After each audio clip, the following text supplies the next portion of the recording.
And officials said 2 weapons were recovered. But late Sunday night, investigators announced a dramatic shift in the case.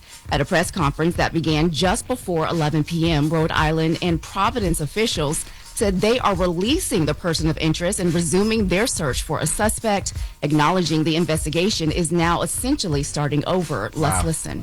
Certainly there was some degree of evidence that pointed to this individual, but that evidence needed to be corroborated and confirmed.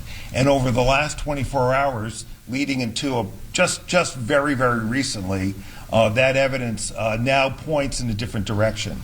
So what that means is that this person of interest needs to be and should be released. I think what is really unfortunate that this person's name was leaked to the public. It's hard to put that back in the bottle, okay? So we're going to proceed very carefully here. There is too much at stake for the victims of this horrific crime and their families to take chances with respect to this investigation. Mm-hmm. Wow. And authorities, they say that there is no indication of an immediate threat to the public, but they emphasize that the investigation remains active and ongoing. Meanwhile, students and staff, they are still processing what happened. Joseph Adoro, a teaching assistant, says he was leading an economic study session when he heard screaming and gunfire. He describes the moment the gunman walked into the room. Let's listen to that. We heard commotion outside the door of what sounded like students screaming and like the sound of gunshots. Around 5 seconds or so later, we see a gunman walk in on the left-hand side. He entered the room. I was standing in the front, so as soon as he walked in, he immediately saw me and I immediately saw him. Then I look to my right and I see a bunch of students running down the stairs, running out the door, jumping on the ground, just whatever it takes to stay alive. The gun was so big and long that I genuinely thought, like, okay, this is the end of the road for me. I texted my parents, oh my goodness, he's in the room. God, I'm so scared. Not a damn thing we can say this morning that we haven't already said in regards to mass shootings. Like, America needs common sense gun laws, and we'll never get any common sense gun laws as long as these gun lobbyists, have these politicians in their pockets. We know it's too many guns in America, too many high-powered guns in America, but nothing is ever going to change in this country. It's just not. Yeah, I hate to be the Debbie Downer. I wish I could say something that could change that, but you're absolutely right. There's nothing that's going to change that. Yeah. Instead of saying as American as apple pie, we should say as American as mass shootings. I wouldn't want to say that, but it's the truth. It is. Well, officials say they do not have any new images of that suspect beyond a short video that was released Saturday showing a person walking away from the area. They are asking the public for any information to come forward as they continue their search for a suspect. And Brown University, they've canceled all remaining classes, final exams, projects for the semester, citing concern for the safety and well-being of their students' safety and their staff and faculty. And as you guys mentioned, America, this shooting, though, this mass shooting problem is taking place overseas. As we continue the violence, it was not limited just to the U.S. This weekend was marked by a mass shooting even in Australia. Authorities there say at least 15 people were killed. 40 others were injured at a mass shooting at Bondi Beach in Sydney, which is apparently one of the most well-known and heavily visited spaces in the country. Police say the attack had happened during a gathering marking the first night of Hanukkah. Officials have described it as a terrorist attack designed to target Jewish people. The investigators say the suspect, they were a father and son duo, ages 50 and 24 years old. Jesus. They shot and killed an older man at the scene. The police shot and killed the older man at the scene. Now, the younger suspect, he was taken into custody with critical injuries and remains hospitalized. Now, authorities say those weapons that they used, they were legally obtained, and they're now reviewing how they were able to get those firearms and how they were used in the attack. Now, the victims, they range in age from 12 to 87 years old. Among those killed, a rabbi, which he was a father of 5, a 12-year-old girl, and a Holocaust survivor. So, and Australia has some of the strictest gun laws in the world. They do. Yes, so they this do. this just proves when someone makes up their mind to do some BS, they're gonna go do some BS. Yeah. Yes. They're now looking into how to make those even stricter, Charlamagne. But yes, they do. You're absolutely right. Well, that's good. At least they're looking to make them stricter. We don't even do that in this country. We just keep it moving. Yeah. Like nothing is ever going to change in America because nobody has any interest in changing it. Like these mass shootings are just a casualty of the right to bear arms to some people. Yeah, but the problem is as a father or as a student, you think the safest place for you is school, right? You think it's college, it's a university, it's a school. You'll be safe there. You're with other kids just trying to learn, just trying to make it to the next level. And then when you go to school, you have an incident like this happen. And I'm not talking about the Australia incident. I'm talking about the other one. But it's not like you can say, I send my kid to a private school. It happens to a private school. You can't say I send my kid to a HBCU. It's happening at a HBCU. So it's so goddamn scary. Right, but even think about it in Australia. That happened at a beach. Yeah. Just you know what I mean. You're just going to have a good day at the beach, and then what? Yeah. Jesus. All right. Crazy. All right, well, coming up at 7, a major deadline is quickly approaching for the Trump administration. We'll explain what's due at the end of the week and why people are watching very closely. All right. Everybody else, get it off your chest. 800-585-1051. We open up the phone lines. Whatever's bothering you, whatever you're going through, you can talk about this morning. It could be positive, negative, whatever it is. Get it off your chest. 800-585-1051. It's the Breakfast Club. Good morning. Ray! Yo, Charlamagne, Envy, what up? Are we live? This is your time to get it off your chest. I got an indoor pool, an outdoor pool. We want to hear from you on the Breakfast Club. We can get on the phone right now. He'll tell you what it is. We live? Hello, who's this? Hello, this is James calling from North Carolina. James what's from up, North brother? Carolina. Hey, what's going on, y'all? What's going on? What's up, brother? Get it off your chest. Really, this is just a question, man. This was haunting me all over the weekend, but do white folk really put raisins in their potato salad, or is that just something us black folks say? That's a good question. I think they do. I never had no white people potato salad. Me so neither. I don't know. But I've seen Yeah, me neither. That's why I was wondering. Now I've seen it though. I've seen potato salad with raisins in it and little carrot shreds, but I don't know who made it. Oh, okay. I was just curious, man, because Out of all, bothering me. You know what? all the things on your mind, James, that's the one thing you've been thinking about all weekend? This is a great thing for James to be thinking about. James, I think you're right because I've been to a lot of corporate potlucks, and now that I think about it, the potato salad that the white people make do be having raisins in it with the little carrot shreds. Yes. There you go. Oh, okay. That's gross, man. Why, you want to try it? Nah, man, nah. Okay. Thank you, James. All right, have a good one, man. You too, sir. Hello, who's this? It's Aaron. Aaron, what up? Get it off your chest. Oh, man, yo. Went to go to work today, tried to start my car, that joint would not start up, man. Well, that's why you got to warm it up. You know you're supposed to warm it up. You don't just get in it. Yeah, you got to warm it up. No, see, what happened was I started up early, so I couldn't warm it up. Went outside, saw my check engine light was on, turned it on, trying to crank it back up. Nope. Damn. What is it, though? Yeah, you low on oil? Like, what's going on? You don't know. No, I checked the oil last week, and I just filled it up with gas. Hey, man, when you break for vacation? Yeah, I don't get those. Oh, okay. Because I was just saying, it's the holidays. Your car is like, you don't want to quit, but I will. Well, you should go back out maybe and he try. took a little short vacation. Yep. You should go back out and try. Sometimes you just got to let the car sit for a little bit, then restart it one I did that too, Envy. I did that too. Oh, damn. Now is the worst time to be having car problems, man. Now is the worst time to be having car problems because that's more money that you got to spend that you probably ain't got. You know my bank account? No, I don't. I'm just saying it's the holiday season. It's rough. Because you're 100% right. That's what I'm saying. Yes. It's the holiday season. I know. Well, sorry for you, Aaron. Yeah, man. Oh, man. I appreciate that, though. I love y'all. Love you too, Love King. doing what y'all do, man. Blessings to you, man. Brother. Hello, who's this? Good morning, this is Shay. Shay, what's up? Peace, Shay. Good morning. Today is my 34th birthday. Happy birthday, Shay. Thank you. I woke up feeling really good, really peaceful, really excited for this new chapter. I just wanted to call and stress the positive energy. And I have a question for Jess. What's up, girl? When are the next time you're going to be performing in New York? Because I always miss you, and I want to come see you. I'm trying to put together a deal now for Brooklyn or somewhere like that. Everybody keeps telling me about these venues or whatever. I'm mad since Caroline's closed. Like that was my favorite spot in New York, but now I gotta find another venue that I can make a good deal with. You killed Salsa Con Fuego in the Bronx, though. You killed that when I went to see you a couple months ago. I love it, but everybody don't like coming to the Bronx. And I understand why. It's a risk. The Bronx is far. I live in Brooklyn, so the Bronx is woo. That's like the whole. That's like see what I'm saying? I understand. In the Bronx is a risk. If you don't live in the Bronx, going there once a year is pretty much enough. Anything else is risking it. Exactly. I got you, though, girl. I got you. Thank you, Shay. Happy birthday. Hey, okay. Thank you. Have a good day, everyone. Get it off your chest. 800-585-1051. If you need to vent, call us up right now. It's The Breakfast Club. Good morning. I'm dialing. Hey, what you doing, man? I'm dialing. I'm calling you. This is your time to get it off your chest, whether you're mad or blessed. 800-585-1051. We want to hear from you on The Breakfast Club.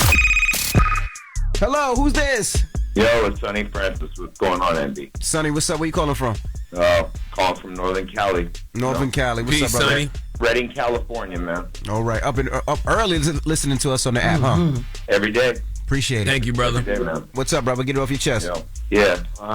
You know what? With this gun thing and everything that's going on, honestly, like I'm a legal gun owner, and I don't even need the guns that I got. So Charlama's right, and everybody's right on this. They need to do something, to get stuff under control a little bit. Might want to, check people's mental health status and some things like that before they be giving all these guns out, because I don't think everybody needs 100 guns. I think that's ridiculous. A couple of guns to protect your family or something, I totally understand. Yeah, I'm with you, Sonny. Not only that, I mean, you are a legal gun owner, so you have to put down a couple of names of people who are supposed to say that you're cool to have a gun. I always wonder if they actually call those individuals and really ask them your history and say, because you got to put down 3 people that are not your family members to see if you should be able to have a gun, if your mental is allowed to have a gun. And I always wonder if they actually call those people, Yeah, no, I wondered that too, exactly, or whatever. And they should do that. Matter of fact, they should probably do more than that, just to kind of look in your background and just see, have you done a bunch of crazy ish to people, and stuff like that. You shouldn't be having, no guns. I mean, you can go hurt somebody with a knife or something anyway. You don't even need a gun. Yeah, listen, I'm 2A all day, but I agree with you. We definitely need universal background checks that cover all gun sales, from online purchases to gun shows, just to prevent crazy people from grabbing guns. Yeah, because the crazy thing is, to purchase a gun, you just got to be of age of 21, never had a violent felony, and you need 3 people. I think it's 2 or 3 people that can vouch for you to say that you're okay to have correct a gun. address. You can't. It's very at least in New easy. Jersey, it's very hard to purchase a firearm. And I'm 2A all day, by the way. Yeah, so. But I do believe in common sense gun laws. Get it off your chest. 800-585-1051. We got the latest with Loren coming up. Good morning. LL Cool Bay. Hey, yes, we do. So there's been a lot of back and forth with Kimora Lee Simmons and Russell Simmons over the weekend, but I spoke to a source close, and I'm going to clear up some things this morning. The source? I need to know this source. If I could say it, I would have said it. Was it Kimora? We're going to talk about it in the latest. All right. We'll get to it when we come back. It's the Breakfast Club. Good morning. Lauren becoming a straight fact. She gets them from somebody that knows somebody. She gets the details. I'm the homegirl that knows a little bit about everything. She be having the latest on this. The latest with Loren LoRosa. Sometimes she have facts, sometimes she have details, sometimes she have a little bit of everything. Well, it's the latest. On the Breakfast Club. Talk to me. Now, just because it's the last week before vacation, Lauren, doesn't mean you give minimal effort. That's right. Full effort. All right, full effort. You need to be on your P's and Q's. That's right. Okay? Full out every day. See what's going on out here. 5, 6, 7, 8. All right. 6, 7. Go ahead. Well, first, before we get into the hour, I did want to shout out everybody who came out over the weekend to the Power Sessions, the concert that we did here in New York, sold out concert. We had such a great time. Lola Brooke performed. Zeddy Will had them girls going crazy in there. G Herbo, Mariah the Scientist, Cash Cobain. So just wanted to shout them out. Shout out everybody who came through. And we were live on the Breakfast Club's Twitch account, so you can go watch the behind the scenes as much as the show as we could get. And we're also posting clips to social. So, did want to take that little moment for us because we were sold out. Did you show people doing cocaine behind the scenes? No, I didn't. I left the cocaine off. Got you. I leave that off. Smart. And I let people know I'm mic'd when I walk up. Smart. I respect the people and their privacy. All right. Well, speaking of people, Russell Simmons and Kimora Lee Simmons are at it again right now. So Kimora Lee Simmons has been promoting her reality show that is on E currently, and she spoke to People magazine exclusively. And in the interview, she says that she doesn't really have a relationship with the fathers of her children. She then goes on to say, usually I would say that I co-parent, okay, but the kids are with me full time. I'm pretty much a primary parent. It's difficult, but I don't know sometimes what other people are thinking. Guys are weird. She says she's thankful for her family and people that, help her. If I wasn't this person, I don't know if we would have made it or if we would be okay. It's been very important to me to be strong, self-reliant, and constantly be growing. So of course this picked up because she shares children with Russell Simmons, Ming Lee, who is 25, and Aoki Lee, who is 23.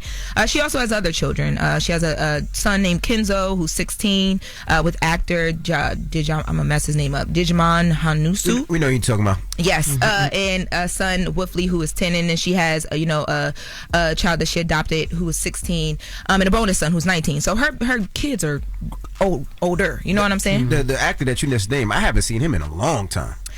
I haven't seen him in no movies. Have y'all seen him? Well, he was sentenced to 2 years in prison earlier this year after pleading guilty to bribery and money laundering charges. So if you were looking for him, that's where he be. That's the reason why. Yes, but this picked up in the news, of course, because everyone knows, or we thought we knew, the relationship with her and Russell Simmons, and we've seen some of that kind of play out over the years as they've been through different things. But Russell Simmons actually responded to this in a thread, and he said, "I gave you $50,000 a month for 20 years. I was your best/only friend.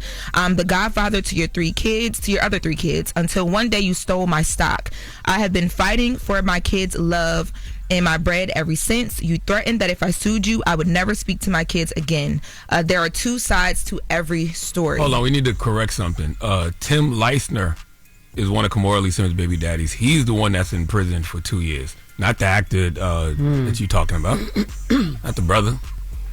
Are you sure? I'm positive. I just looked it up because I was like, that didn't sound right at all. I'm like, geez. We just put that brother in jail. What? Tim Leisner. I'll go back and look at what the People article mentioned, because I got this from the People article. Yeah, get Lauren's. Hey, you're ready. You got one. Okay, no. We need to sacrifice one. We got it. No, you don't. You ain't sacrifice for me. You have not sacrificed for me. Just want corporate to know if we need to sacrifice one. Got one. All right, we don't want to, but that was crazy. Okay. I'll come back with that corrected. I don't know. I think you need to look that one up now before you even finish your story. I'm telling you right now, because you just put somebody in jail. If I was that person's people, I'd be like, oh. You're correct. Yeah. I'm sorry. Yes, let me correct that. So she says a son, Kenzo, who's 16, with actor Digimon Hanusu, and son, Wolf, who was 10, with former investment banker Tim Leisner, who was sentenced to 2 years in prison earlier this year after pleading guilty to bribery and money laundering charges. So Thank you for that correction. Sorry to the brother. What's his name? His name is... You couldn't pronounce? Digimon. I'm sorry because I can't pronounce your name in the first place. Digimon is like the Pokemon. Just say Hanusu. I don't think that's correct either, but yes. Damn. Yes, correcting that now. Apologies for that. But yes, so Russell Simmons responded on his own because, people were picking this up as if he's just, this absentee father, and he's saying that is not true, and that, the only reason why there has been an issue, he's throwing it on Kimora's side. Now, I spoke to a source close to Kimora who says whatever money he's referencing he has given her was court-ordered child support for almost over a decade ago. It wasn't a gift. It's all public info, so is the actual amount and the number of years he paid, both of which he was overstated. Anyone could do the research and the math. Now, they're speaking to the threat of you won't see your kids if you sue me, that he alleged. And from what I'm told, she said that this was erratic behavior that he was displaying, because we were seeing things back and forth with him and his daughter. You guys remember the video and all that stuff. Yeah. So she was talking about erratic behavior, from what the source is telling me, and alleged abuse. And what they said to him, from what I'm told, is that because of this, his family would alienate from him and his friends. And the source claims this is what happens. And the source also claims no one is keeping anyone from anyone. His daughters are grown adults, 25 and 23 years old. One of them has actually been to Bali. And I'm told that Kimora Lee Simmons has had to go no contact with him, and it's been that way for 5 years or more. So that's what I was ready to say. I was ready to make the point of, them girls grown, so I'm not going to say it can't be Kimora keeping them, but, they grown. They do what they want. You know what I mean? Now. They not young. Yeah, I'm just confused by, at this point, because the kids are so much older, why haven't they kind of figured it out where, they could just not even have to mention each other, or you know what I mean? I guess they always come up in each other's past because of how big the relationship was, but I'm just sure dang, we back here again. She has a reality show, and I'm sure they asked her about it, but the thing is, it's every family is different. Like, sometimes something will bother a kid or bother a father or bother a child, and they just got to get it together. We've all been in situations where you ain't talk to your moms or talk to your child in a week or so because they mad about something. I've been there with Logan. Me and Logan is the best of friends, but sometimes he say some hard-headed ish and we won't speak for a little bit. But it is what it is. Same thing with my parents. There was a time I didn't want to speak to my mom and pops for a little bit. Yeah, but that doesn't spill over onto the internet. And because these kids are older, you got to, they live in their own lives now. All this always will come back to them. That's what I'm saying. I thought that at least at this point, because they seemed like they were friends at one point. Then they were doing the businesses together. Then the whole Celsius stock thing happened. So here we are now. But you see one of I don't even know the daughter's names, but you see one of them in Bali. Yeah, with Russell. I've seen pictures of them this year. That's right. It's the family. It's family dynamic, and some things that shouldn't be put online, and they are. But yeah, that's the family dynamic. We shouldn't even know nothing about none of this now. I'm with you. I'm with you. But they lived their life on TV, up to a point before. No, that was Reverend. That was Rev. That was Reverend. Come on, Lee had a show because I used to watch it all the time. They had a little show. And that's what I'm saying. On that show, they seemed like friends. They were younger when this happened, but they did have like a reality show. They did. Well, she has another one now that is currently out there, actually almost to the finale season of the show. It's on E, and it's called Kimura Back in the Fab Lane. It comes on at 10 o'clock on E. But congratulations on her new reality show. That's crazy that nobody talked about the show until this, because I didn't hear anything about the show. That's what she's out promoting. That's why she's been in the news so much, or the media so much, because she's out promoting this show. And people are asking her about things, in her life and all the stuff that we're seeing play out. So in the next hour, we'll be talking about, speaking of family, we'll be talking about some things that you could do for your family during the holidays or your coworkers, because Taylor Swift is dropping some money and holiday bonuses. All right, we'll get to that next. Everybody else, we got front page news. We'll break down what's going on in the news world. NTI will be joining us, so don't go anywhere. It's the Breakfast Club. Good morning. Good morning, everybody. It's DJ NV, Jess Hilarious, Charlamagne the Guy. We are the Breakfast Club. Let's get back in some front page news. Start off with some sports. Now, yesterday, the Chiefs have been sent home after 11 years. 11 years straight, they made it to the playoffs. Well, not this year. Patrick Mahomes tore his ACL, too, I believe. Yeah, he was. Tore something. What did he tell you, Red? I know he tore something. Yeah, he tore something. He was helped off the field. It was his ACL. It was his ACL. Jaguars beat the Jets. The Commanders beat the Giants. The Bills beat the Patriots. The Texans beat the Cardinals. Seahawks beat the Colts. 49ers beat the Titans. The Vikings beat the Cowboys. Broncos beat the Packers. Rams beat the Lions. The Jaguars beat the Jets. And the Monday Night Football, the Dolphins. No. The Ravens beat the Bengals. You didn't say that. I meant to say that. Yeah. I meant to say that. I didn't know there was Raven fans in the building. I meant to say that. I'm sorry. Stop, please. All right, now Monday Night Football. The Dolphins take on the Steelers at 8:15. What's up, Mimi? Good morning, MV. Jess, Charlamagne. How y'all doing this morning? Peace, Mimi. Good. Morning. All right, so we start this hour with a key deadline coming up this Friday when the Justice Department is required to turn over the remaining Jeffrey Epstein files to Congress. Now, under the Epstein Files Transparency Act, the Justice Department must release its remaining records by December 19th. On last Friday, House Democrats, they released new photos of the Epstein estate showing President Donald Trump alongside other high-profile figures, including Bill Clinton, Stephen Bannon, and Bill Gates, among others. Now, those images, they are part of a much larger collection of about 95,000 photos obtained by the House Oversight Committee. Now, none of the individuals shown in those photos have been accused of any wrongdoing, but the DOJ deadline is just days away, and public perception is now very front and center. A new Reuters Ipsos poll found that only about 16% of Americans believe Trump didn't know about the his alleged crimes, while roughly 60% believe he likely knew something. Even among Republicans, opinions, they're very divided. Now, when asked about the photos, Trump downplayed their significance in the Oval Office. Let's listen to what he had to say. Well, I haven't seen it, but I mean, everybody knew this man. He was all over Palm Beach. He has photos with everybody. I mean, almost there are hundreds and hundreds of people that have photos with him. So that's no big deal. I know nothing about it. So Congressman Robert Garcia, he's a top Democrat on the Oversight Committee. He said that the committee has reviewed roughly about 25,000 photos of the 95,000 that they have so far. He said it's going to take weeks or even maybe even months to review some of those photos and properly redact some of those images. Republicans, meanwhile, they are accusing Democrats of chasing headlines. In a statement, they said Democrats are releasing a handful of selectively censored and cherry-picked photos. But with that Friday deadline now approaching, The issue will remain front and center as lawmakers, the public, and even both parties, they wait to see what additional information will be released next. Lord have mercy. That just means they're coming with something crazy to distract us this week. Okay, brace yourselves, people. All right. That's very, very true. Jesus Christ. Yeah, very, very true. And now to another story we've been following. The inmate who was the last inmate who was captured after that dramatic escape from a New Orleans jail, Derrick Rose. Now, he escaped earlier this year. He sparked that massive manhunt. He's now been sentenced in connection with a deadly shooting that happened during Mardi Gras back in 2018. So a judge sentenced Groves to 2 life sentences plus 2 additional 50-year sentences for the killings of 26-year-old Jamar Robinson and 21-year-old Byron Jackson. Now, prosecutors say this crime, it left a deep scar in the 9th Ward, and he spoke directly about Groves during the sentencing. Let's listen. Derrick Groves is a sociopath. As Groves is getting sentenced, he's laughing, he's making faces at the victim's family, he's trying to talk to his family. I mean, it's just a truly despicable human being. And that's the sad part, right? Because I ended up saying that on social media, and it was people in the comments talking about, like, free him. You know, after they even announced that he had, like, killed 2 people back in 2018. That's what he was originally locked up for. But it was so many people rallying for him to be free in the comments. Yeah, he's free. It's free him until, you know, he out killing somebody that you love. Yeah, that's stupid. Exactly.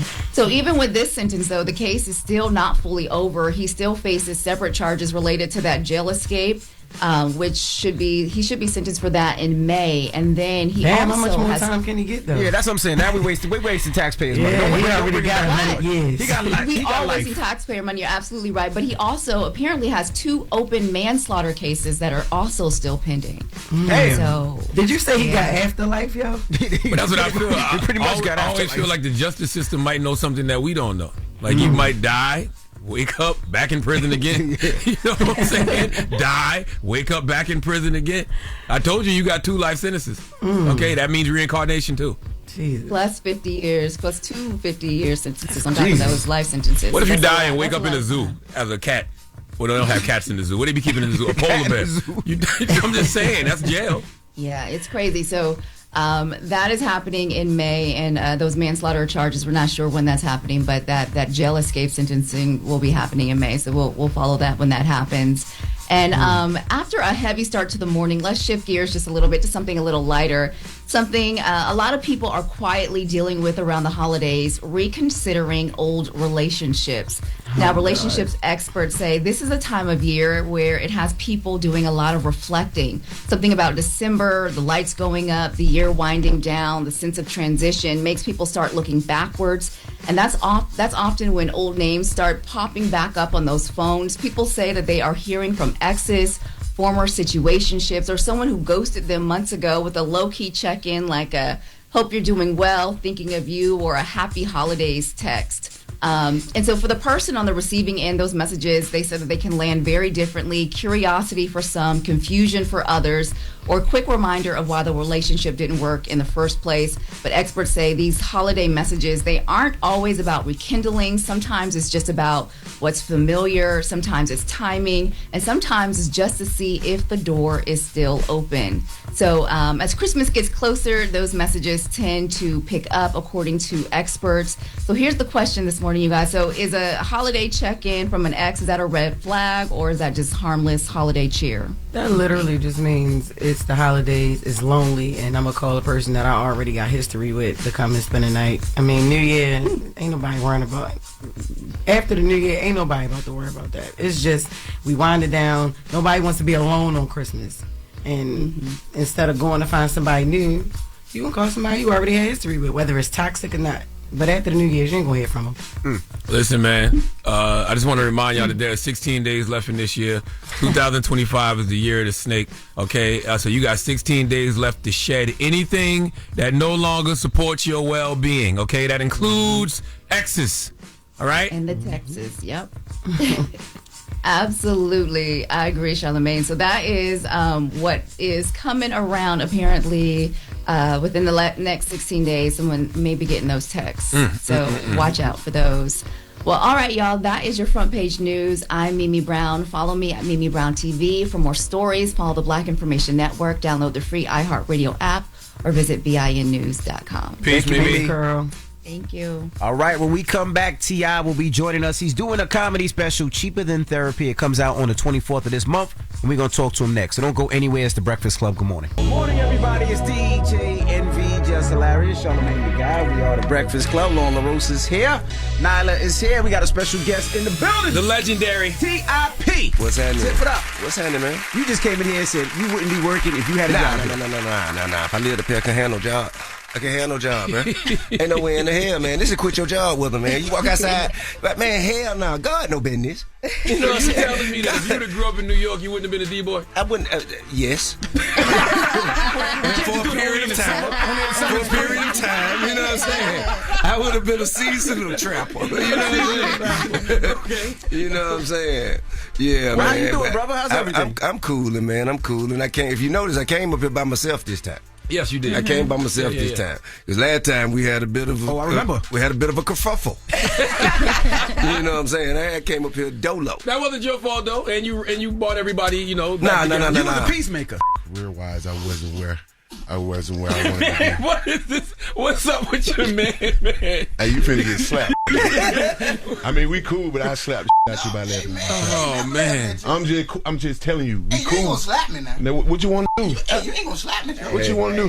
You gonna hurt yourself? Yeah. Don't let him take you out of your All right. Sober Dro. Come on, man. Yeah, I'm here for Bankhead, though. Like, Hey, listen. Hey, man, you can. Hey, listen. Hey, both of y'all. All y'all. Everybody came in with me. Hey, look. Remember who you came in. Remember what we doing here, man. Come on, man. Let's get together, bro. All right? Those were my brothers, man. They're two of the most loyal and the most masterful at their craft. So they're both very passionate about what they do. Both very stand up and respectable. And you know what I'm saying? Sometimes, man, lines cross. You know? I don't think Dro is getting the credit he deserves for the year that he's had. Like, there's been a resurgence of man, young Dro. Is, even on social media, you hear people like, man, young Dro can rap. Yeah. So it's Sober Dro is a different monster, and he definitely, man, he had a resurgence and turned his life around and has a discipline about himself now that is much different than before. You know what I mean? But and yeah, you're right. He is having a phenomenal year. He tore it down on that Metro Boomin project. Yep. You did. You know, he and I also, you know, had a very time on the TM88 project. Yep. So you know what I'm saying, and we got the PSC project coming, man. We gonna put that at New Year's Eve. Oh. Yeah, we're doing a gangster grill with drama. Gonna drop on New Year's Eve. Okay. We drop it with the ball. You hear me? Okay. Yeah. Okay. I do gotta ask, since y'all started about rapping. What you gotta ask about? One of your partners, Nav. Oh yeah.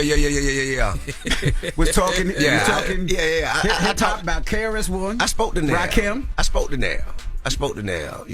I told him he can't do it. I said, man, you can't do that, bro. You can't do that. That's egregiously unfair. Right. You know what I'm saying? Break it down. Why? And he said, man, I don't care nothing about that. You know what I'm saying? I said, man, nah, but you can't do that. And I just keep saying it. And you know, we're actually gonna do it expeditiously about it, because I think he need to be like walked through, like, historically why it matters so much. You know what I'm saying? His favorite rapper is Jay-Z, though. Yeah, I mean, that's fine. Yeah. I mean, that's fine, but that still doesn't take away or justify the blatant disregard for you know, the predecessors. And especially like the God MC, man. You know what I'm saying? Like, even KIA, like, you know, people, I mean, man, do you understand? This is where it started. He like, man, I don't care where it started. I care about what I like.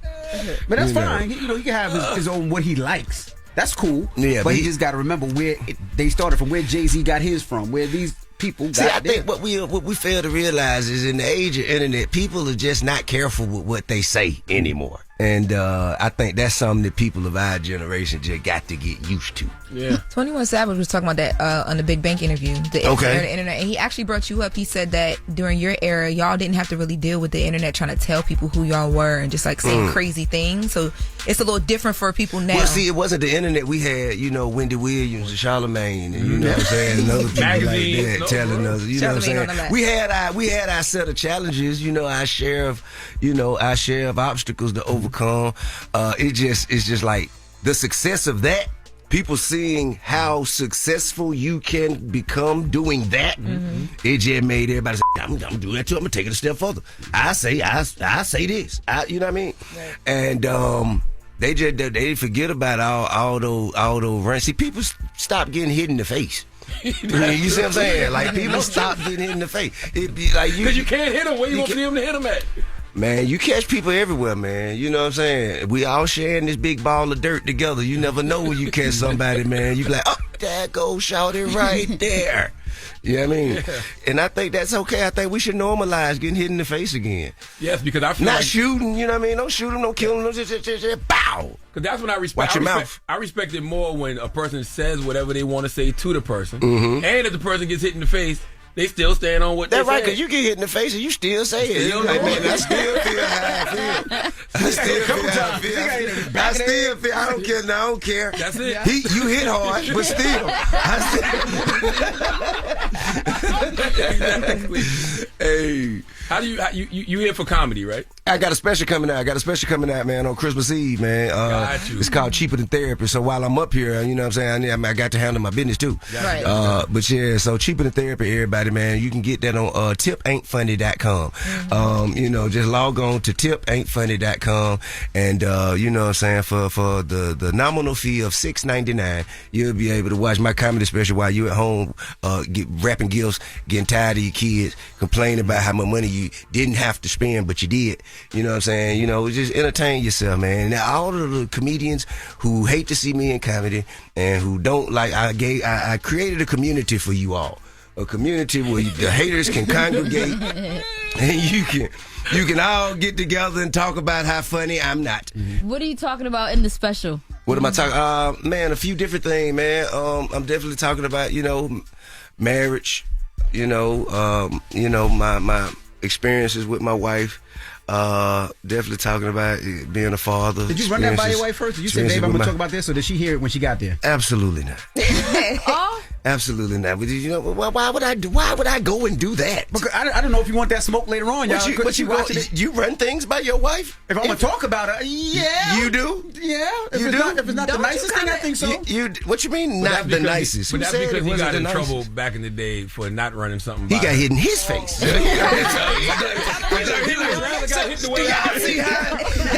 You see how important getting hit in the face is? He would have rather got hit the way I got hit than the way he got hit. Because he got hit the way it was like. I'm just saying, I'm traumatized. It was shaky. Tell him what you did. She hit you in the wallet. No, she hit you in the head. You talked about it in your book. You might as well talk about it. Oh yeah, no. I stepped outside the marriage. Yeah, that's where I'm going. That's what I'm saying. And then you got on air. Called her on the radio. You want to hear the whole story? So yeah, let's hear the whole story. After. Me and my wife was going through it. I stepped out. Yeah. Let's hear about this. I was hurt. And your brother over there, Charlamagne, was like, "You hurt? You should call up live on the radio and apologize." Ooh. And I was at my lowest moment. Right. And I thought my brother was picking me up, so I did it. Yeah. I didn't really know what was going on. Nah, you didn't understand now. You don't understand. Charlamagne thinking ratings. Yeah. That man was thinking business. That man was like, yeah, you know what? You should call her right now. It's live on call there. her right now and say it. On there. I didn't have nothing to say, but sorry. So I'm trying to just say words, Charlamagne behind me, like, go, you got this, bro. Yeah. Like a friend. Just like a friend. Just like a friend. At what point did you realize comedy wasn't just a side quest for you, but something you wanted to take seriously? Yeah, we gotta say we gotta drop a bomb for him, because at one time they didn't even go this far with comedy. They thought it was gonna be like a little hobby that you did for a couple of months and then get out of it. But I gotta thank the haters for that, because I honestly would not have taken it so seriously. You know what I'm saying? The people weren't telling me how much they didn't want me to do it. You know what I'm saying? I'm real hard headed, stuck in my ways like that. You know what I'm saying? It's kind of like, it put me in the mind of the King of the South moment. You know what I mean? You know, when I came out saying King of the South, and you know, it was just something I said in a rhyme. You know what I'm saying? I was really just popping it, and you know, people all up and on. Oh, you can't. The hell I can't. You know, I felt the need to defend my right to portray it, and also to justify my reason for saying it. Right. And that's the same way I felt with comedy. That was another conversation that came up recently. What's that? On Manny and Juvenile's podcast with DC. I think it was DC Chico. I don't know if Carlos was there, but it was the Mount Rushmore of the South. What about it? I don't think you can have it without you being on there. Well, I appreciate that, man. I really do, man. You see, prison has taught me some things, Charlamagne. You know what I'm saying, man? It just taught me that it's just so many more important things than just stuff about other people's opinion. And I'm happy to just even be here, be alive, be free, let alone be successful and still relevant and still having your name mentioned amongst the greats. Bruh. But that just ain't important to me. Scarface and T.I. got to be on there for me, though. Yeah, Scarface is all around, you know, top 5 to me. You know what I'm saying? And Outkast. Yeah, 3,000 as well. That's where it gets difficult when you start talking about the groups, because they definitely icons. Yeah, I think Outkast should occupy one spot. I think so too. Okay. You know what I'm saying? Okay. I think Outkast should. I feel the same about Goody Mob. Yeah. You know what I'm saying? I feel like and Wu-Tang. You know what I'm saying? And Mobb Deep. You know what I mean? I feel like the iconic groups, they should occupy one spot. You dig what I'm saying? But it's so many dope individuals that came out in the era that you know that we grew up in, and so many dope individuals that's coming out now. So do you mix the two? And it's like how you talk about it too. Huh? Like how you talk about it too, because like Gucci, Jeezy, people will argue like, do you put both of those on? You don't Are they get younger? them without tip though. And see, but that's what I'm saying. It's like different conversations of like who goes. I can't say you don't get them without it depends tip, on who you're but talking you to. know, when you have the Mount Rushmore, to me, it's the person who laid the foundation for whatever it is you do. When you talk about trap music, yes. So you would put Gucci and Jeezy on a Mount Rushmore? I didn't say that. See how she did? You see what she did? You see what she did? Yeah. That was that investigator kind of. Oh, so you say you was out there? You say you was out there at the corner? You say around what time? You say who? You say Charlamagne was with you? You say Charlamagne. What you say? You had a bag and what was in the bag? Nah, for real though. But nah, I ain't say that. What I said was. He said that you don't get Gucci and Jeezy without tip. I think you just still got them. I don't know if it would have been as kind of consolidated and you know what I'm saying, and if it would have been received the same way. Well, yeah. You feel what I'm saying? But you still get them, and they still because they had their own story. Their story didn't come from me. Their story came from them. I think the way the rest of the world outside of our city received their story, you know, became a little more acceptable because it had already been a door that was open. You did. A big door. Dope boys in the trap. Come on, man. I appreciate it. See, I try to keep away from being self-gratuitous. You know what I'm saying? I try to, you know what I'm saying? I mean, because as big as trap music is right now, you know what I'm saying? I didn't do that by myself. You know what I'm saying? It's songs that I probably wouldn't have never made. You did? And it's other people that have stories and have tastes in their beat selection, in their cadences, you know, in their collaborations with other artists that has pushed trap music, that's taken it from where I brought it to and expanded it and, you know, and diversified it. And so it has evolved to a place right now where I couldn't have imagined it being. So I can't take credit for the whole thing. I'm just happy that I was able to plant a seed for something that grew to be what it is today. You laid the foundation. When it comes to comedy, right, a lot of people chase it for validation. What were you chasing when you first stepped on stage? Therapy. Yeah, therapy, man. You know what I'm saying? I was going through not just a difficult time, but a time that I wasn't used to. You know what I'm saying?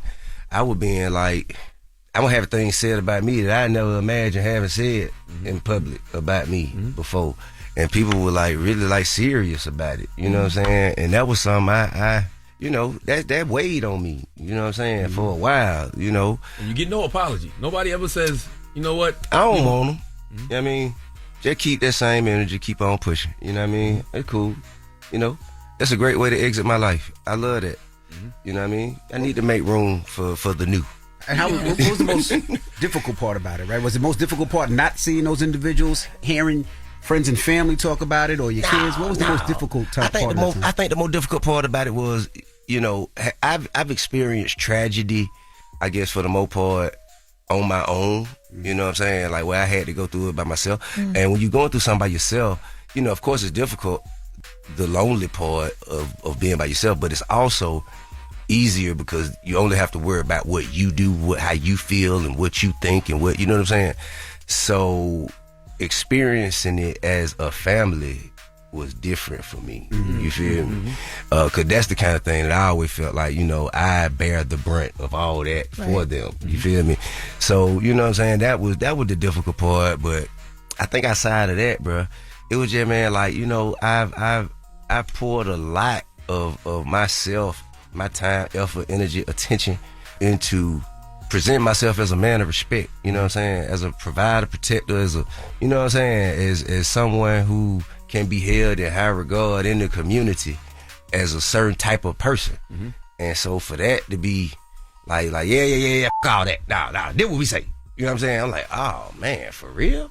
Yo, that's wild. So, and then I had to remind myself that, it's more important things out there than other people's opinion.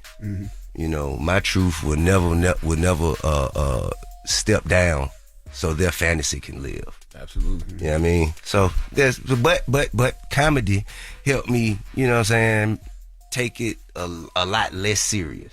Gotcha. And kept me from trolling on the internet. I was arguing. What was we arguing about with T.I.? Because I always say T.I. need a versus. King of the South. Just so people can be reminded. It was T.I. versus Wayne. Because I think there's a generation that either forgets or doesn't realize how big T.I. the rapper was. Marco Plus was there's the rappers that it was Marco Plus. Yeah, he said J. Cole was the king of the South. J. Cole pissed me off so bad. And Charlamagne goes off about T.I. He goes off about I wish. Thank you. But I wish I cared. I be trying to make myself care, and I can't, man. I just know it's so many more important things, bro. I don't care, man. What I did is done. You feel me? It done. It was like he was standing on his business about J. Cole in the conversation. By the end, he was like, well, you know what? I am from Atlanta, and I this and I that. How you Atlanta and a rapper and don't know how big T.I. was? Like, T.I. But also his age as well, too. At the same time, man, bro. But he said you was his favorite rapper, which didn't make no sense to me. He was like, it's one of my favorite rappers. Okay, so people probably, they as they consume, J. Cole probably is what he has been consuming the most as of recent. So, you know what I'm saying? That's what you are consuming presently is what's going to have the most impact on your decisions, on your opinions. So that's probably what that is. It ain't, it ain't got to be wrong. If that's who the king of the South is to him, then enjoy that kingdom. Yeah, but even levels of celebrity, right? #1 movie and #1 album at the same goddamn time. I mean, bruh. Come on, man. That's different.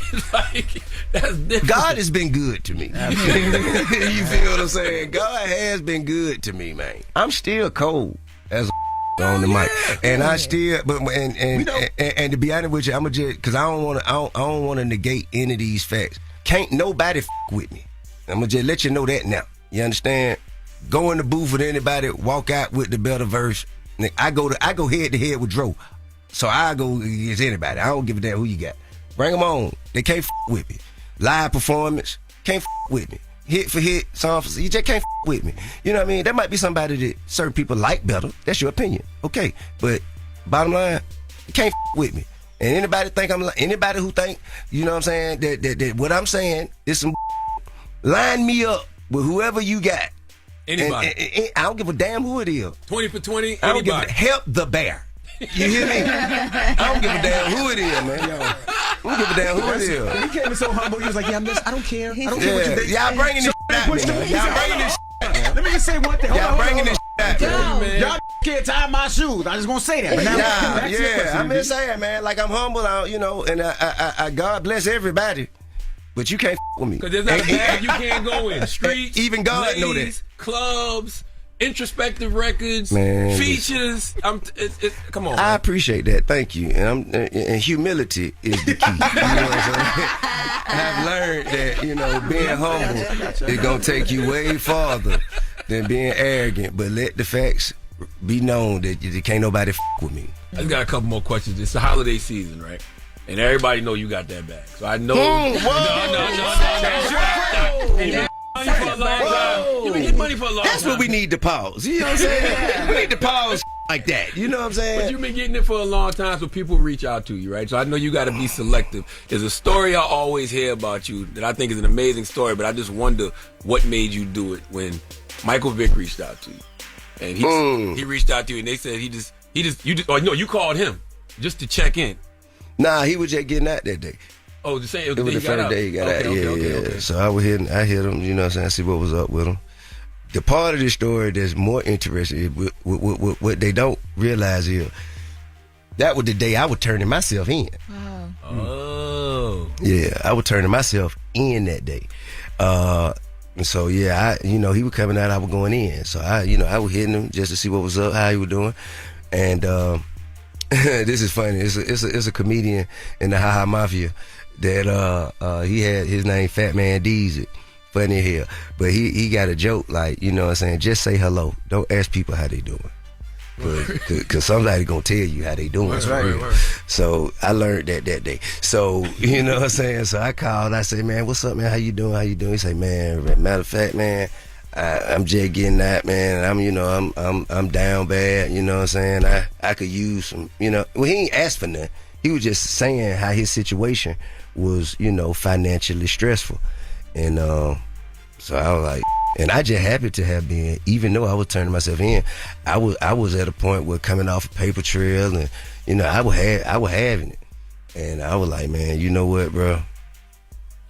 Send me your instructions, and your wiring instructions. $75,000.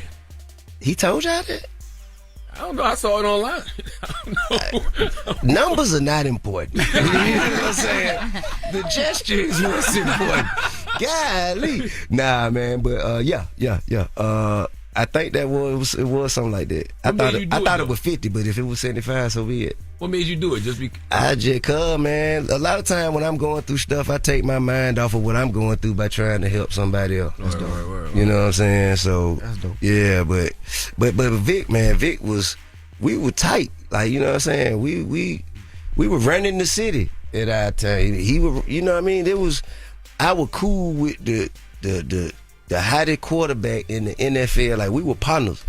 You know what I mean? He come to my house, I go to his house. Like, we were really homeboys. We'd go out together, hang out, do stuff he wasn't supposed to be doing while he was playing ball together. You know what I'm saying? Yeah. So when he went through that, I just felt bad to see him going through it. And then I started going through it. So, you know what I'm saying? When I spoke to him, I just was happy he was coming home, and I just wanted to help. Well, T, I got 6 kids, man. 1 in college. You do? Very expensive, man. It is. Ask me how I'm doing. How you doing? I'm not doing that great, man. You not? You gonna help a brother out? Got a wedding. Help you out with what? Some advice? I got great advice. And see, that's why I feel like, and you know what? We should stop talking about how much money people got. It should be illegal to say how much money somebody has online and like publicly stated. You know what I mean? That's not. They say you just got to check from OM. See? That's what I'm saying. See, that's what it should be. It should be done differently. You know what I'm saying? You could say that something was won. You could say that it is said that what they start publicizing right now. What they should start publicizing is bills. They should start publicizing the bills. We appreciate you for joining us. The new comedy special comes out on the 24th. Yeah, man. Cheaper than therapy. New Gangsta Grills mixtape. Yeah, PSC, man.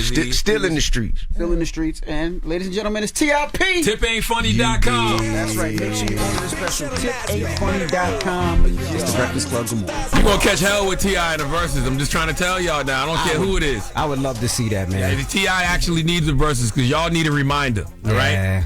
Y'all need a reminder of the catalog of one Clifford Harris. One thing T.I. did say in that interview is he said he heard that Jay-Z and Lil Wayne were going to do a versus. So I wonder how accurate that is. I just wonder how accurate that is. I never heard that. If he heard it from somebody. I'd rather see T.I. versus Lil Wayne, Jay-Z versus Nas. I don't want to see no Jay-Z. That's what I would T.I. love to see. and Wayne make a lot more sense. I'm surprised. I don't even think Jay would get on that stage. I just don't see that doesn't seem like something Jay would do. Well, I just wrote the question down so we can And ask it's 2 different eras, right? What question? 2 different eras. Is there a versus for real? It's 2 different eras. Jay and Wayne? No, hell no. Jay-Z No. Lil Wayne been around since 1997. Seven. I don't think people understand. But he was just so young. Lil Wayne been around for a long He was just so young. time. There's been a lot of different variations of Lil Wayne. That's right. Okay. All right. Well, let's get to the latest. Lauren becoming a straight fat. She gets them from somebody that knows somebody. She gets the details. I'm a homegirl that knows a little bit about everything. She be having the latest on you. The latest with Loren LoRosa. Sometimes she have facts, sometimes she have details, sometimes she have a little bit of everything. What was the latest? On the Breakfast Club. Talk to me. Okay, guys, so Taylor Swift, she did some gifting, and this is something that she's done before. She did it a few years ago, but she gifted her team reportedly over $197 million in holiday bonuses. $197 million? Yeah, so this is the team that works on her Eras tour. So it's a big team. So this goes from everybody that contributed to the concert. So production staff, assistants to carpenters, dancers, band members. So she released a clip on Friday from a documentary series that she does. It's called The End of an Era. And this was the second episode, and she is recording as she's giving out the bonuses. Let's take a listen. Bonus day is so important because setting a precedent with the Eras tour is really important to me, because people who work on the road, if the tour grosses more, they get more of a bonus. And these people just work so hard, and they are the best at what they do. So every single person on the crew, I've handwritten them a note. It took me a couple weeks, but it's fun to write the notes. It's like fun to think about everybody's lives that they're going to go back to, and the time off they're going to have, and the kids they haven't seen because they've been away from months, and making that worthwhile for them. It feels like Christmas morning when you finally get to say thank you. Everybody has the same message on their card, so I was hoping you could open it. My full gratitude doesn't come from a bank, but here's dollars just to say thanks. Love, Taylor. Why they believe He's emotional. Oh my God, do you need a hug? Are you okay? I'm gonna pass out. Because he was talking about the money number. So let's be clear. Yeah, how much did each person get? Okay, so they bleeped it out, so we don't know exactly, but the Eras tour has been happening for a few years, right? So this is a different leg of the tour. So in August of 2023, she wrapped the first North American leg of the tour, and back then, People confirmed, People magazine, that she had given out more than $55 million in bonuses. And now this is the second leg of this tour, and this doesn't even just include the people I mentioned. It also includes like the people who are doing wardrobe, the physical therapists, even the truck drivers who are driving things around for like the production of the sets. If there's 100 people on this tour, she gave out $1.9 million to each person? There's way more than 100 people is what I'm trying to tell you. Listen, the Eras tour is a huge production, and it's been over the different legs and over the amount of years. So basically the tour exceeded expectations. They made more money than they thought they would make. She's giving people bonuses. That's a beautiful thing. Yes. That's a great Merry Christmas. Yes. Yeah. Is she hiring? Where are you going, Envy? I'm just asking. We got a wedding to pay for. You never know. He's preparing Can for y'all it. stop talking like that? Y'all had me all messed up earlier. You never know. He got a wedding to pay for. He got a wedding to pay for. I got 6 kids. You never know. Yeah, and I want to correct his name too, Jamon. Philip Rivers just had to come back and play football. This man got 10 kids. He had to come back and play football. Ain't nobody got time to be on the sidelines, okay, because they ain't got no job. That's right. It's tough out there. It is. It's very tough out there. But shout out to Taylor Swift for taking care of her people, because a lot of those people get overlooked. Now, in other conversations about performances and shows, you guys know the Boys Mind Tour wrapped over the weekend. They down gave in out Florida. bonuses too? I know that. I don't know what they gave out in bonuses, but I'm bringing that in because Matthew Knowles sat down for a conversation, and in this conversation he talks about being overlooked, and he says that he thinks he's overlooked as, Beyonce's manager and Destiny's Child manager because he's a black father. Let's take a listen. Beyonce was the #1 female artist of the decade from 2000 to 2009. Don't take my word, just go research it. Mm-hmm. Guess who was the #1 female group in the world? Destiny's Child. Destiny's Child. The men you own. Mm-hmm. But the other part of that, if I was a white manager, you'd be considered. I would be considered the #1 manager ever. So I never get that respect that's deserved. Why do you think that is? Because you're because he's black, or is it because you're her daddy too? You're black and What her about father. all the other fathers? I don't think it's they that. don't give a lot of fathers credit, bro, for what they've done. Jessica Simpson's father. But They give him credit? I said for a father and being black, because even if you look at Brandy's mother, like we all know that she was the beast behind the scenes. They never talk Even about her. Usher's mother, Britney Spears, Backstreet Boys, and NSYNC. Manager was black. Jay Wright, yes. I didn't know. Yeah, Jay Wright's black. Yeah, he yes, don't come get on. credit. He don't. Yeah, sure. Oh, if I never Nappy heard Nose nothing felt like about- that, how you think Joe Jackson feel?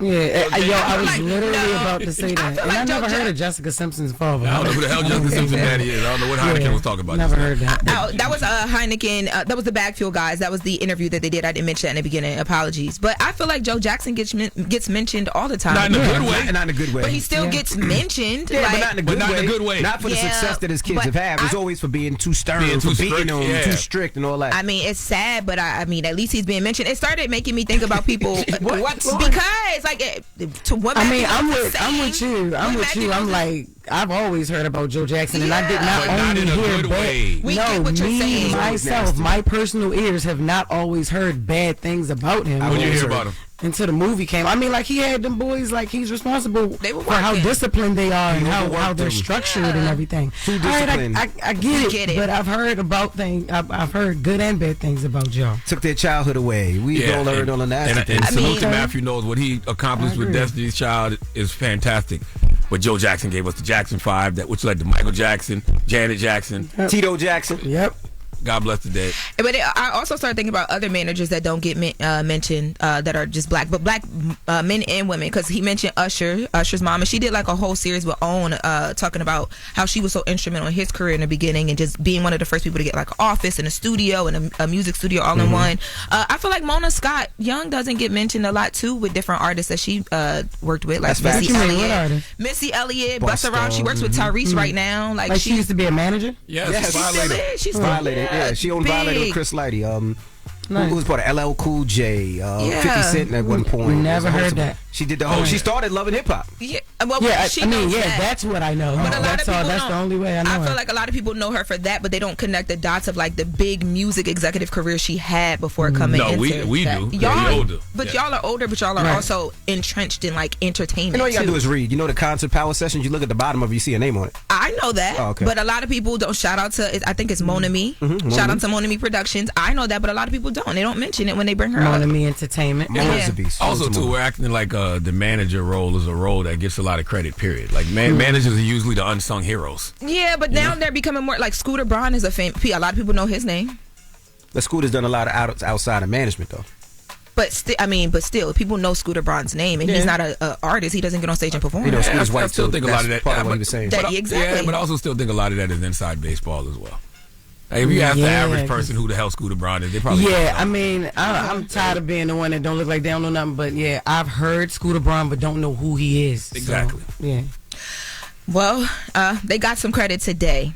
Shout out to Matthew Knows and all the work that he has put in. Now, in the next hour, because we didn't get to it here, and some of the things we were talking about, speaking of Brandy, Monica, Ray J is standing on his RICO claims against the Kardashians, and he's blaming ChatGPT. So we will talk all about that. Jesus Christ. All right. Thank you, Lauren. Charlamagne, who you giving that donkey to? For after the hour, man, there's a young man named Keon Baxter. I think Loren LoRosa knows him. He's from Delaware. You know any Baxter's from Delaware? No. She definitely do. You're That's a a liar. lie. I don't know You're a Baxter liar. from Delaware Delaware. this big. No, Okay. it's not. We don't all know each other. We'll see when All we right. come back. We'll get to that next. It's the Breakfast Club. Good morning. Morning, everybody. It's DJ NV, Jess Hilarious, Charlamagne the Guy. We are the Breakfast Club. Loren LoRosa is here as well. We got a special guest in the building. Yes, indeed. He's running for governor of South Carolina. Ladies and gentlemen, Jermaine Johnson. Welcome, brother. What's going on, man? Appreciate y'all for having me this morning. How you feeling? Both y'all. I'm feeling good this morning, man. It feels real good. You know, we got an opportunity to do some history making in South Carolina. ¿Cómo está usted, man? Muy bien, muy bien. Mucho gusto. See, they said he speaks Spanish. I don't speak Spanish. See, I don't like when you do that. You Dominican, he's Dominican, but don't ever want to claim it. You can just break it out whenever you want to. Nah, they say he's fluent in Spanish. I'm trying to test him, so I ain't really. Feliz Navidad. I heard that's your favorite Christmas song, bro. Uno, dos, tres. Why do you want to run for governor of South Carolina? What beautiful state. Yeah, well, South Carolina deserves a change. It's time for a new beginning for South Carolina. We've seen some crazy stuff happening in the state. We know South Carolina has over 600 unsolved murders just since 2020 alone. We have the highest percentage of bridges in disrepair in the entire country. Our roads are the top 2 worst in the entire country and most dangerous in the entire country. But yet we have leaders in South Carolina that want to look at other states and look at other countries and talk trash about them, when really South Carolina needs all the assistance that they can get right about now. And we have a governor that decided to send our National Guardsmen to Washington, D.C. because Donald Trump told him to do so. It's time for somebody who really wants to just focus on the issues that are happening to everyday South Carolinians. I mean, you talk about pause, overachieve. I mean, how do you have the time? I mean, you talk about you have a pilot license, your motorcycle club, member of Phi Beta Sigma, you're a professor, you're business school on the business school board of Benedict College, which is HBCU. There's so many things that you do. So first black state representative to represent his district. Absolutely. Fluent in Spanish. So, when do you have the time? Why did you forget the University of Delaware? What happened? I didn't want to say that one. He received the University of Delaware's Biden Award. Yes. We don't talk about that. But you're doing so much. So when do you have the time, brother? Oh, man, listen. I'm blessed with a beautiful wife, man, who's sitting in here in the studio with me right now. Oh, right. So that's the key. A black woman. Very important to say. A black woman. There you go. Okay. That's the key. And my wife, she's very successful in her own right. She's a pharmacist as well, so she's a doctor. So I'm a doctor of business administration. I've just been a blessed individual to have the support of my family to allow me to do the things that I need to do. She's not a selfish individual, so she just supports me when I have to go out here in the community and just make the changes I need to make. Did you guys meet at Benedict? We went to College of Charleston. Shout out to College of Charleston. Okay. So I played basketball at the College of Charleston. The same time that Stephen Curry was at Davidson, and let Steph know right now that we beat them. That's why he ended up going to the NBA that year. We put him out the tournament, and I was part of that team down there at College of Charleston. But that's where we met at, and we've been together ever since. Now, I was going to say, you are the second Democrat to launch a campaign for governor. Talk to us about just the feats and the things that are about to be ahead of you. Like, what are you nervous about? What are you excited about to make history? Well, I'm not really nervous about anything. The people all across South Carolina, they want to see something different. They've been excited ever since I decided to announce my run for governor, because they know I've been the one who's been fighting on their behalf for years now. I think most of y'all probably saw that DEI speech that I did that has been seen by over about 7 million people at this point. People all across this country decided to reach out to me and say, Jermaine, we would love for you to run for higher office to do some things. So the people of South Carolina are just ready for something different. I will be the second black nominee in the history of South Carolina. That's a big deal right now. And even if even if I don't win, some young boy or some young girl will look at me and say, "Man, I can now be that guy. It's possible. I can grow up to be him when I get up there." So, I went to 7 different high schools. I had a 0.8 GPA my freshman year of high school. I was homeless most of my upbringing. I lived in motels. Yeah, the 0.8, man. Wow. Yeah. I lived in motels. I lived in a Evergreen Motel, a Travelodge Inn, and all these different places, and slept on friends' couches and things like that. But yet I still was able to graduate, still was able to go to college, still was able to get my doctorate, still was able to be a professional athlete, a whole bunch of stuff. So kids know it's possible. You mentioned the highways in South Carolina. Anybody that's been to South Carolina, you just see how much it's growing, right? Traffic is crazy in Charleston. Traffic is crazy in places like Mounts Corner. Does the state have the proper infrastructure to accommodate the growing population? Man, heck no, man. Yeah. And I know you've seen it yourself, man. Listen. Anybody who was driven between South Carolina and North Carolina, you can literally see the line in the road about how bad it is. Like you can feel you can feel how bad it is. And because people are dying every single day, this is why our insurance is so high. Like car insurance continues to go up, and it's partly because of how bad our infrastructure is. And we're not truly addressing these issues. People are dying every single day on these roads, man. And until we start to take this thing serious, I don't know what's going to happen. I was going to ask, you talk about the murders, you talk about the roads. What's the first thing you want to do when you get in office? Well, the biggest thing that I'm all about is mental health. I traveled the state about 1.5 years ago with a bunch of former gang members, Bloods and Crips and GDs, and we went to different communities where they felt disenfranchised. And we asked them, well, how can we solve the issues in your communities? And these are places that were not in my district. I went all over the state. I went to about 30 different counties. And every last county said, mental health. Every last one said mental health, because of these kids are out here. You know, we have a bunch of people who are running around with undiagnosed mental health concerns, and then they're raising kids now also with undiagnosed mental health concerns. And then we also have given them access to guns by the Constitution to carry and all those different types of things. So it's caused so many problems.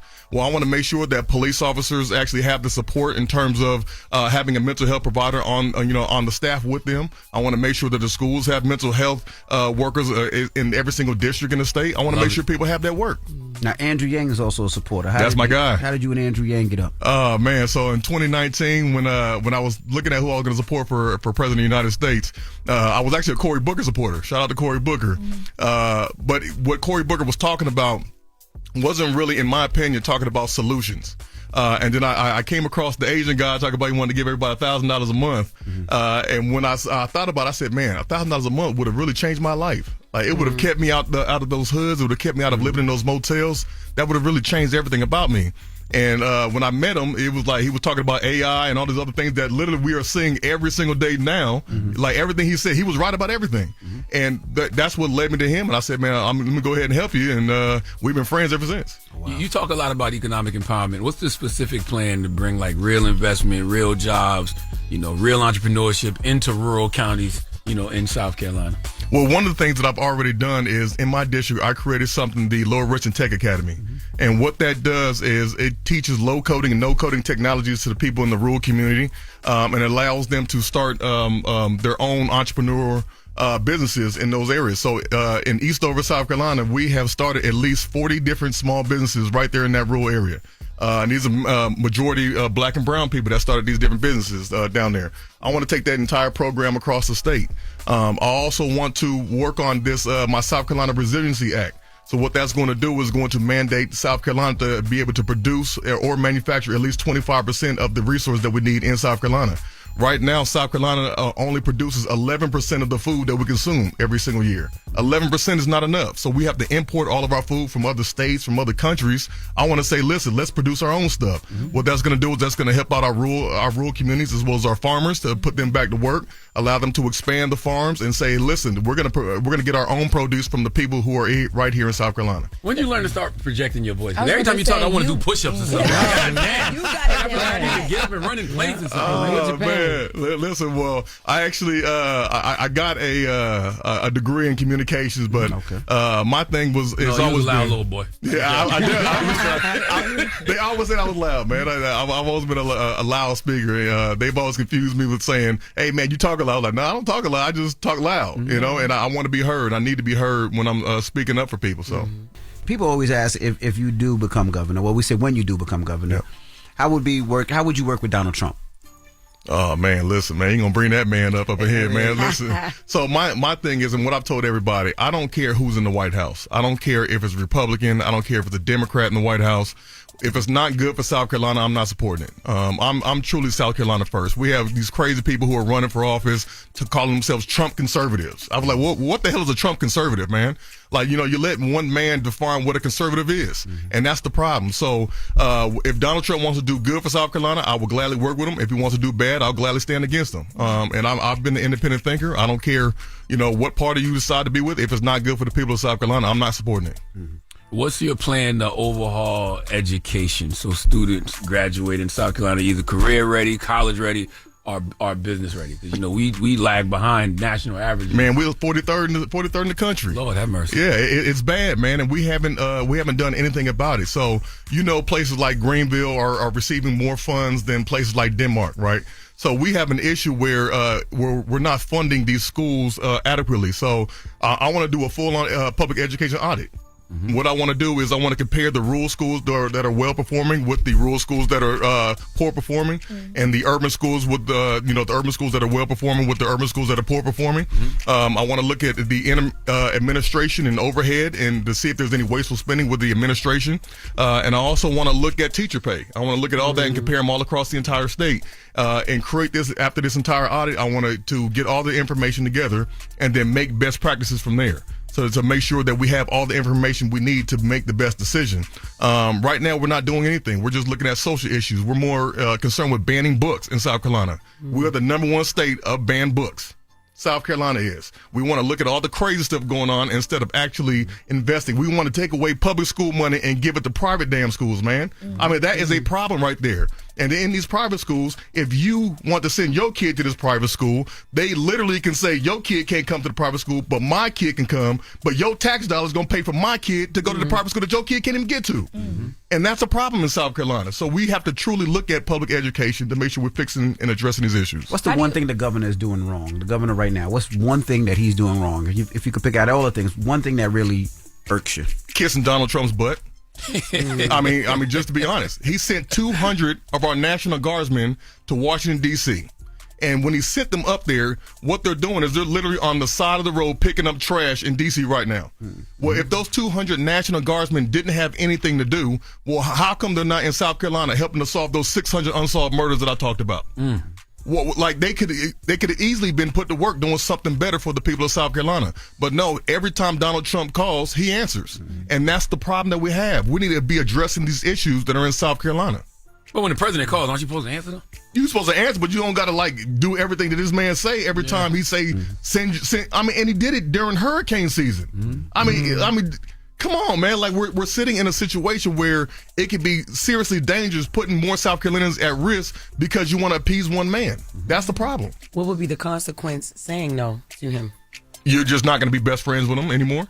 I mean, He can stop federal funding. Yeah, he can get your resources for when there's emergencies in South Carolina, or even funding for the schools and the stuff that you're talking about right now. Yeah, I mean, he could talk about all different types of federal funding issues, but we're seeing federal funding cuts already.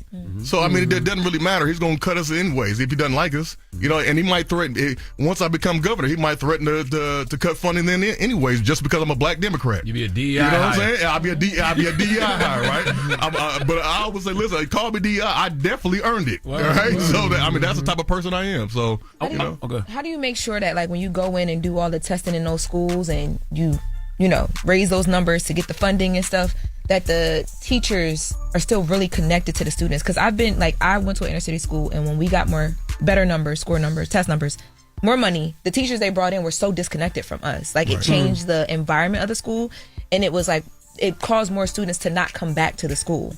And I think that happens a lot, especially in the inner city school. So how do you do good in those schools, but also make sure the teachers are still invested in the students? Right. Well, the thing is, you have to make sure that you are connected with the school. So one thing that I've done, even as a state representative, I decided to go and become a substitute teacher.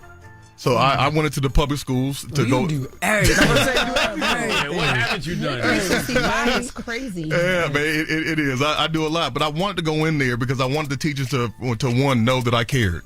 I wanted the kids to be able to see me and say, man, that's a state representative. He's a politician, but yet he's still he's one of us, and I can be him, and I can see him, and I can touch him.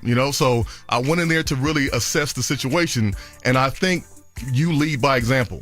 And I don't plan to stop any of the work that I'm doing once I become governor. I plan to continue on going into these schools. I plan to continue on going in there and advocating for them. I even filed a bill that would mandate that the members of the General Assembly would have to do at least 5 days a year of volunteering or substitute teaching in the public schools because I need them to see it. Yeah, I think that's good. Now, we always talk about trade schools, right? I'm salute to Lincoln Tech. I'm an ambassador for Lincoln Tech. I love trade schools. But you really love trade schools. Explain why you think trade schools are so necessary. Well, I mean, listen, we put too much emphasis on these 4-year institutions. I think if you're not an athlete or you're not going to be a lawyer or a doctor, you should be looking at trade schools. And we have allowed people to really just keep overselling these 4-year institutions all the time. And trade schools, we have a lack of workers right now. We have a lack of electricians. We have a lack of plumbers. We have a lack of engineers. My son right now is going to Midlands Technical College to get his mechatronics degree right now because Scout Motors needs some more workers that's coming to South Carolina. Michelin said about 65% of their workforce is retiring over the next few years. We have a lack of these industrial workers, and I think we need to put an emphasis. I mean, people could come out of these trade schools making $85,000 after 2 years. I mean, they'll be 19 years old, man. You got to think about that.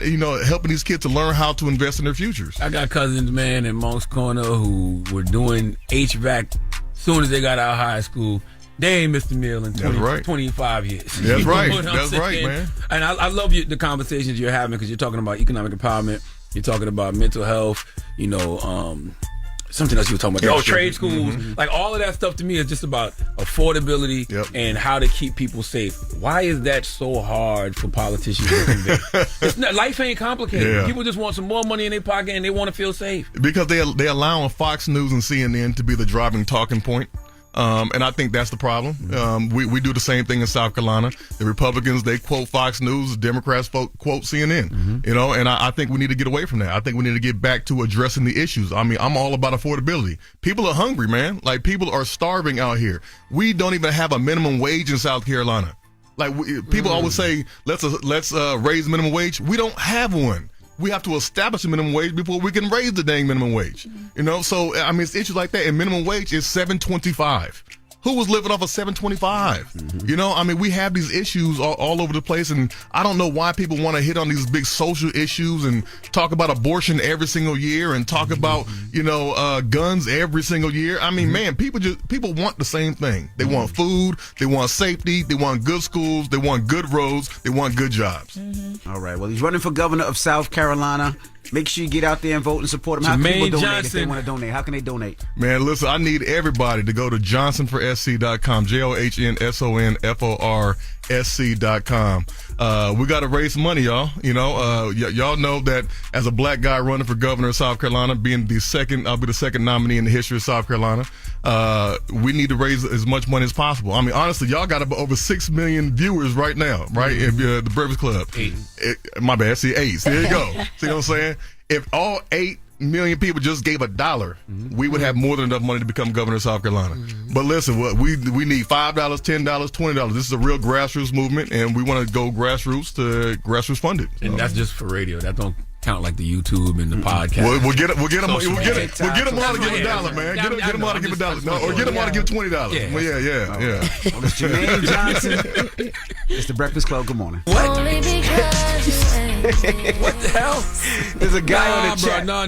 There's a guy on the chat. You gotta stop this. What happened? If you are a man, you should not have a homeboy whose nickname is Belly Button. No, there's a guy on the chat. The guy's chat's name is DJ Envy's Belly Button. Bro. So I just said, what's up, Belly Button? Bro. Envy's What's up, on Belly the Button? phone. He's like, what's up, Belly Button? I didn't say. Envy picked up the phone. Somebody called Envy. Yeah. Somebody called Envy, and I heard a man say, yo, and Envy said, what's up, Belly Button? That's I don't know what that means. There's a guy on the chat. Logan. We're on Twitch. Logan. Oh, my goodness. Put your daddy on his back later today, man. Pause, man. What's wrong with you? I mean, slam him. damn. You know what I mean, Logan. All right, let's get to the latest with Lauren. What's wrong with y'all? She gets them from somebody that knows somebody. She gets the details. I'm the homegirl that knows a little bit about everything. She be having the latest on this. The latest with Loren LoRosa. Sometimes she have facts, sometimes she have details, sometimes she have a little bit of everything. What was the latest? On the Breakfast Club. Talk to me. What's up, Mark? What? I know you. Hello, All right, I'm Cool Babe, what's focused. happening? We got a lot to get through today. Let's go. Don't mind him. Yes. So before we get to the Ray J story that I teased in the last hour, I did want to take a second to send a rest in peace to Rob Renner and his wife, Michelle. So this story is still developing. Some of the details are still not confirmed. But what is confirmed is that Rob Renner and his wife, Michelle, were found dead in their homes in L.A. with their throats slit. And it's alleged by their daughter that found them that it is a family member that is responsible. And this is reportedly all coming after an argument that happened in their home on Sunday. Tell them who Rob Renner is. A lot of people might not know who Rob Renner is. So Rob Renner is a famous Hollywood director, producer, and actor. His wife Michelle was also a photographer. They met on the set of When Harry Met Sally, which he directed. He also directed Princess Bride, A Few Good Men. He's known actor-wise as Mike from All in the Family, which was Norman Lear's TV sitcom. So he's from the Bronx, too. Bronx, New York. Yeah, I believe his wife was from New York as well too. But yeah, one of their daughters found them dead in their home, and she's the person that told police that it was probably a family member that she believed, and that people this family member it was their son. Yes, I was getting Allegedly, to that. yeah. So the daughter. So per reports, the daughter. We don't know if the daughter said the son, but People Magazine has it confirmed on a few sources that it may be their son. And police have said that the son is being questioned, but there has been no arrest made at the time. Horrible story. Yeah. Condolences to his family. Yes. Now switching gears back to Ray J, other Hollywood news. So you guys remember that the whole Rico conversation with Ray J and the Kardashians. So Ray J just responded via court docs to their claims of wanting to get rid of his lawsuits, and he's standing on, you know, the fact that he believes that there was something going on at a time with the Rico, which is what made him come out and say the things that he says. He's saying, Ray J says in the docs, to me, Kim and Chris have repeatedly engaged in criminal enterprise and racketeering activity, violating Rico over and over again. I have no doubt about that. He continues to compare them to Diddy, who we know was also prosecuted for Rico. And then he mentions that he went to ChatGPT for help and claims that the chatbot entrenched his beliefs that Kim and Chris were racketeers because of information that came up when he talked to ChatGPT. So there's that update for Ray J. Okay. Yeah. Now, as we continue on down in the news, more trouble things, or maybe not. Trey Songz. So singer Trey Songz was arrested for assault after allegedly punching a New York nightclub employee in the face earlier this month. The punching in the face was earlier this month, but he was in court yesterday, Sunday, and this all happened allegedly after the club employee told him that the club was closing.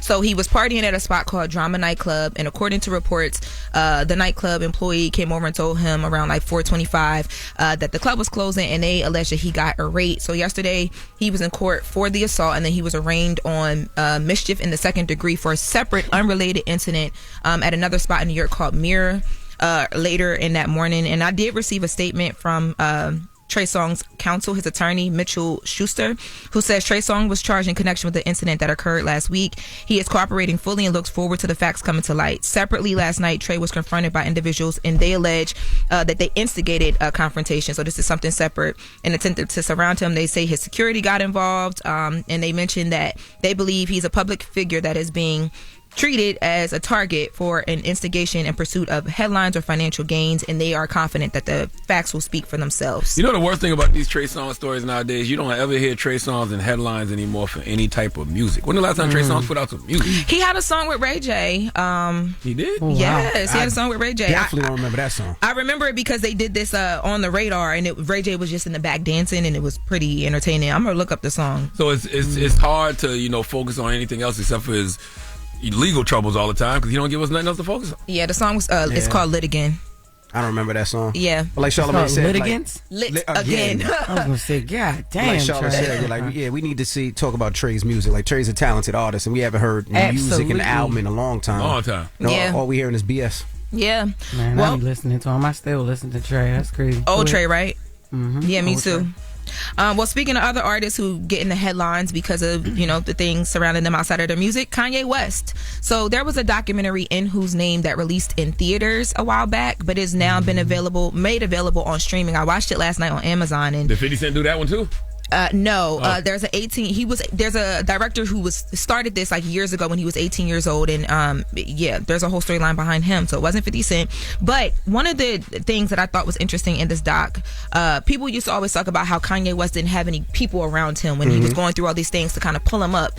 There was a moment in this documentary where Swizz Beatz actually tried to have a conversation with Kanye about the whole MAGA situation before he, famously went on SNL and spiraled out. Let's take a listen. We both know that man is undoing for our country. I ain't talking about that man. I'm talking about what it meant for me. But why is that so fresh? You got his hat on, though. No, it's my hat. I made this version. I understand. It's a different shape. I understand you made the version and the shape and the crap, but the crap. This man is very racist, and there's people that's being killed. I don't care about racism. You know who's more racist than white people? Black people. But you can't do that to the culture. And I can't tell you what to do. Yeah, you can. I can't tell you what to do. And this your session. This your session, but we having brother talk. I with you. You know what I'm saying? Like that be hurting me a little bit. And it hurt everybody around you, and they just not up enough to tell you. And keep my thoughts in here. The hat is like this. Everything someone else wanna say, black, white, like that. It must not be going. Is this doc authorized by Kanye? Like, did they want these conversations out? Like, yeah. So this is the director of it is a guy who was following Kanye around for some years, and then they decided to bring it over into theaters, and now it's hit streaming. But I will say, in watching this doc, and people have their different take on Kanye and the things he's done or whatever. It made me really feel like I hope that he's taking care of himself in a real way, because you got to really see moments where like he's literally like skitzing out sometimes on like just family members like that are trying to help him. Like Kris Jenner was trying to help him at one point. Kim Kardashian is calling him when he leaves the White House, and she's like, please stop, like I'm begging you. And she's tried to stand by him for some time. But I want to take a listen. There was a moment, because there's a conversation around the Kardashians and whether or not they put him in the best position. There was a moment between Kris Jenner and Kanye West where he talks about feeling emasculated as a man. Let's take a listen. Y'all demasculated me and made me feel like a piece of shit. And the only way I got away with it is because I was medicated. God, I would rather be dead, not in jail. Because I'd rather be dead than to be on medication. No one from the family has taken any responsibility for my hospital visit, but if we were to go online, that's 50% of what people say at least. Or maybe, am I lying? It doesn't matter. Am I lying? It do matter! It does matter! It does matter! What are you warning you just said? You don't haven't finished the sentence. It does matter! It matters to us and you. It doesn't matter what the internet says. It matters what we think. Yay. So what do you think? Did you have an effect on my mental health? Yes. Yes. I'm saying yes. I'll say this: when he's screaming like that, he emasculates himself because he sounded like a little child having a tantrum. You know what I mean? Yeah, but it's like when you mad and when like I don't know, man. Like it's, can't nobody emasculate you though. You either a man or you're not. Like I don't like when people say that. This person emasculated me. Like no, nobody can do that to you. That's but Kanye has had a quiet year, and I really really hope he's been getting the healing that he deserves. I will say this though, salute to Swiss Beats. Swiss Beats has those brothers conversations with a lot of people in the industry, a lot of times behind the scenes. He's the one person you can call all the time and he'll have a conversation. He'll stop what he's doing to have a conversation, making sure you're okay. And also, I hate to give Bae credit, but Bae probably over here was probably one of the first person that told Kanye West to his face that the team around Charlamagne? Charlamagne, that told him that the people around you are not telling you what's right and what's wrong, and that he might need to leave the people around him because they're just yes men. And he said that to Kanye's face when I think did the first or second interview with Kanye. That was the first time he came up here. Yeah. But we had several conversations. Yeah, but that was after that over the years. Yeah, that was the first one. You seen it early, and I hate to give Bae his credit. Did Swiss tell you not to get a nose job? Because he should have talked you out of that. He should have said, "Look, I didn't get no damn nose job." That's the latest one, Lauren. There's no nose job. But he should, because I already know what you're planning for the holidays. I cleaned the polyps out my nose. That's all I did. There was no nose job. There was no cutting. There was no racing. What I would tell you is save your money right now, because you just never know. Don't spend no money on a nose job right now. Stop emasculating this man. You're emasculating me. He got things coming up, and they're gonna show up looking at him like he a weird nose guy job right now. You just never know. Me. All right. As we wrap Envy, I know you're going down to Atlanta for the Jingle Ball, right? Yes, Jingle Ball. I saw Jermaine Dupri posting some of the people that he might pull up with. Ludacris, Brad, J Money. Whoa. Yeah, like there's a lot of names, and I've talked to Louis V. Louis V said it's looking guaranteed, and he asked where they're gonna give him more time because his set's gonna need it. I was told that it's looking like they're gonna give him what he needs. He's a headliner. JD, the mayor of Atlanta, he gets whatever he wants. If you haven't got your tickets, it's almost sold out. It's Jingle Ball Atlanta. I'm flying down there. It's gonna be Little John and friends, Jermaine Dupri and friends, Nelly, Kaylani, Molly. Nelly celebrated over 2 decades of country grammar too during the show. Yeah, so there's a lot of artists performing. Get your tickets, and the mix is up next. We're gonna start off with some T.I. All right, it's the Breakfast Club. Good morning. Morning, everybody. It's DJ Envy, Jess Hilarious, Charlamagne the Guy. We are the Breakfast Club. We got to salute to T.I. for joining us, man. I always love having conversations with T.I. Yeah, man. That's one. I have 7 favorite rappers of all time, and T.I. is definitely one of them. But he's also just a good human. Yeah, salute to T.I. And don't forget to check out his comedy special, Cheaper Than Therapy. It comes out on the 24th. You could it's not coming out on Netflix. He has his own streaming site that he's doing it on, and it's ti8funny.com. Is that it? Yes. ti8funny.com. Pre-order it now. Make sure you support the brother T.I. And also running for governor of South Carolina, Jermaine Johnson. Salute to him for joining us this morning as well. Yes, indeed. Man, that man do everything. He a mechanic. He was a flight attendant. He changes up. Man, he do flight attendant. He's a pilot. Pilot. Like, he do everything. Yeah. And how was your show this weekend, Jess? Oh, it was dope. We my staff are still counting the toys, but the last time I checked, we had over 1,000 toys. Wow. And we have all the families that we're going to be distributing the toys to December 22nd. It was really dope, and this was the first of many more toy drives to come in the future. The More Love Foundation Man, they showed up and showed out. So I love you, Baltimore. This weekend, DC, y'all are getting me for 4 days. Thursday, Friday, Saturday, and Sunday at the DC Improv. So far, we got 5 shows. We probably get up to like 8 or 9 because them tickets are flying. I ain't even get to do no promo. You know what happened when the tickets from Baltimore were all reserved because that was a free show? Mm-hmm. Everybody else just started buying tickets for DC because it was sold out so quick. So I can't wait to get to DC, y'all.